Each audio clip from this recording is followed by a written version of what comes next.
पूर्व राष्ट्रपति और कांग्रेस के नेता प्रणब मुखर्जी की आत्मकथा मंगलवार को बाजार में आ गई है। द प्रेसिडेंशियल ईयर्स 2012 एंड 2017 में उस वक्त की राजनीतिक हालात का जिक्र किया गया है। एक रिपोर्ट आपको दिखाते हैं।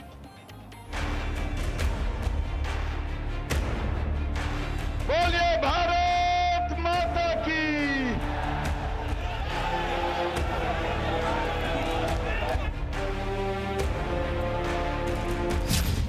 2014 के लोकसभा चुनाव में कांग्रेस की करारी हार की वजह क्या थी? प्रधानमंत्री नरेंद्र मोदी के पहले कार्यकाल में सदन के नहीं चलने की बड़ी वजह क्या थी?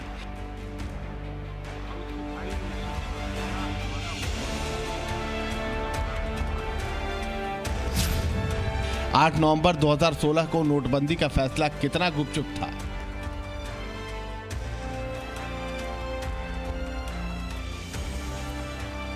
ऐसे ही कई सवालों का जवाब है किताब द प्रेसिडेंशियल ईयर्स 2012 टू 2017, जो आत्मकथा है पूर्व राष्ट्रपति प्रणब मुखर्जी की, जिन्होंने अपने निधन से पहले इस किताब को पूरा किया था और अब यह किताब बाजार में आ गई है। किताब में प्रणब मुखर्जी ने अपने राष्ट्रपति के कार्यकाल के दौरान देश की सियासत का हाल लिखा है और कई सवालों का जवाब दिया है। 2014 के लोकसभा चुनाव में कांग्रेस की करारी हार पर प्रणब मुखर्जी लिखते हैं, मुझे लगता है कि पार्टी अपने करिश्माई नेतृत्व के खत्म होने की पहचान करने में विफल रही। पंडित नेहरू जैसे कद्दावर नेताओं ने यह सुनिश्चित किया कि भारत अपने अस्तित्व को कायम रखे और एक मजबूत व स्थिर राष्ट्र के तौर पर विकसित हो। दुखद है कि अब ऐसे अद्भुत नेता नहीं है, जिससे ये व्यवस्था औसत लोगों की सरकार बन गई। प्रणब ने अपनी किताब में मोदी सरकार के पहले कार्यकाल के दौरान संसद के गतिरोध का भी जिक्र किया है और लिखा है, मैं सत्ता पक्ष और विपक्ष के बीच कटुतापूर्ण बहस के लिए सरकार के अहंकार और स्थिति को संभालने में उसकी अकुशलता को जिम्मेदार मानता हूं। किताब में पूर्व राष्ट्रपति ने प्रधानमंत्री के साथ अपने सौहार्दपूर्ण संबंधों का भी जिक्र किया है।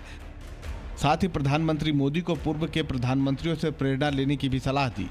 किताब में उन्होंने लिखा, सिर्फ प्रधानमंत्री के संसद में उपस्थित रहने भर से इस संस्था के कामकाज में बहुत बड़ा फर्क पड़ता है। चाहे जवाहरलाल नेहरू हो या फिर इंदिरा गांधी, अटल बिहारी वाजपेयी अथवा मनमोहन सिंह हो, इन्होंने सदन में अपनी उपस्थिति का एहसास कराया। प्रधानमंत्री मोदी को अपने पूर्ववर्ती प्रधानमंत्रियों से प्रेरणा लेनी चाहिए और नजर आने वाला नेतृत्व देना चाहिए। यही नहीं, प्रणब मुखर्जी ने अपनी किताब में नोटबंदी के फैसले का भी जिक्र किया है और लिखा है, प्रधानमंत्री नरेंद्र मोदी ने 8 नवंबर 2016 को नोटबंदी की घोषणा करने से पहले इस मुद्दे पर कोई चर्चा नहीं की थी, लेकिन इससे हैरानी नहीं हुई क्योंकि ऐसी घोषणा के लिए आकस्मिकता जरूरी है। पूर्व राष्ट्रपति ने अपनी किताब में 2012 से 2017 के बीच कई राजनीतिक घटनाक्रम का न सिर्फ जिक्र किया है बल्कि अपनी राय भी रखी है। किताब मंगलवार को ही बाजार में आई है और जाहिर है अगले कुछ दिनों में इसमें कई बातें भी सियासत का हिस्सा बनने वाली हैं। ब्यूरो रिपोर्ट, जी मीडिया।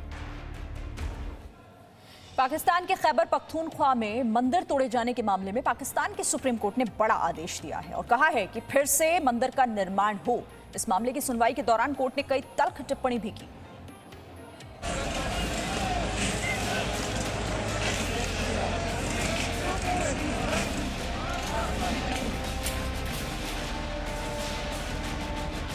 पाकिस्तान के उग्रवादियों पर एक्शन का आदेश। खैबर पख्तूनख्वा के खलनायकों की अब खैर नहीं। मौलवी गैंग से मंदिर के पाई पाई की वसूली। तस्वीरें 30 दिसंबर को पाकिस्तान के खैबर पख्तूनख्वा प्रांत की हैं, जहां एक मौलवी की अगुवाई में कट्टरपंथियों की भीड़ ने एक मंदिर को आग के हवाले कर दिया। उन्मादियों की इस हरकत पर सभी मौन रहे, शासन भी और प्रशासन भी। लेकिन इस कलंक कथा पर स्वतः संज्ञान लिया पाकिस्तान की सुप्रीम कोर्ट ने और इस मामले में अपना फैसला सुनाया। चीफ जस्टिस की अध्यक्षता वाली 3 जजों की बेंच ने इस घटना को पाकिस्तान की छवि को दुनिया भर में खराब करने वाला बताया। कोर्ट ने 2 हफ्ते के अंदर समाधि को फिर से बनाए जाने का काम शुरू करने का आदेश दिया और आदेश ये भी दिया कि निर्माण कार्य का पूरा पैसा मौलवी शरीफ और उसके गैंग से वसूला जाए। पाकिस्तान की सुप्रीम कोर्ट ने इस दौरान पुलिस की गई कार्रवाई को भी नाकाफी बताया और कड़ी कार्रवाई का आदेश दिया। दरअसल मौलवी शरीफ की अगुवाई में ही उन्मादियों की भीड़ ने मंदिर पर धावा बोला था, जो पास ही चल रही एक रैली में शामिल होने आया था। खैबर पख्तूनख्वा के टेरी गांव में बना ये मंदिर हिंदू संत श्री परमहंस जी महाराज का समाधि स्थल है, जो हिंदुओं की आस्था का केंद्र है। साल 1919 में इसी जगह पर संत परमहंस जी महाराज की अंत्येष्टि की गई थी और तभी से हिंदू यहाँ पूजा पाठ करते आ रहे हैं, जिसकी वजह से एक सरकारी ट्रस्ट ने यहाँ मंदिर का निर्माण करवाया। लेकिन साल 1997 में एक स्थानीय मौलवी ने इसे ढहा दिया और मंदिर पर कब्जा कर लिया। हिंदुओं ने मंदिर के पुनर्निर्माण की लंबी लड़ाई लड़ी, जिसके बाद साल 2015 में पाकिस्तान की सुप्रीम कोर्ट ने मंदिर के जीर्णोद्धार और विस्तार की इजाजत दी और हिंदुओं ने प्रशासन की अनुमति से मंदिर का पुनर्निर्माण कार्य शुरू किया। अब मामले में पाकिस्तान की सुप्रीम कोर्ट ने इवैक्यू ट्रस्ट प्रॉपर्टी बोर्ड के चेयरमैन को तत्काल मौके पर जाने का आदेश देते हुए निर्माण कार्य शुरू करने का आदेश दिया। साथ ही पाकिस्तान में अन्य मंदिरों के हाल का भी ब्यौरा मांगा। कोर्ट ने आदेश दिया कि छोड़े गए वक्फ संपत्तियों का पूरा लेखा जोखा और बंद पड़े मंदिरों और खुले मंदिरों का विवरण कोर्ट को दिया जाए।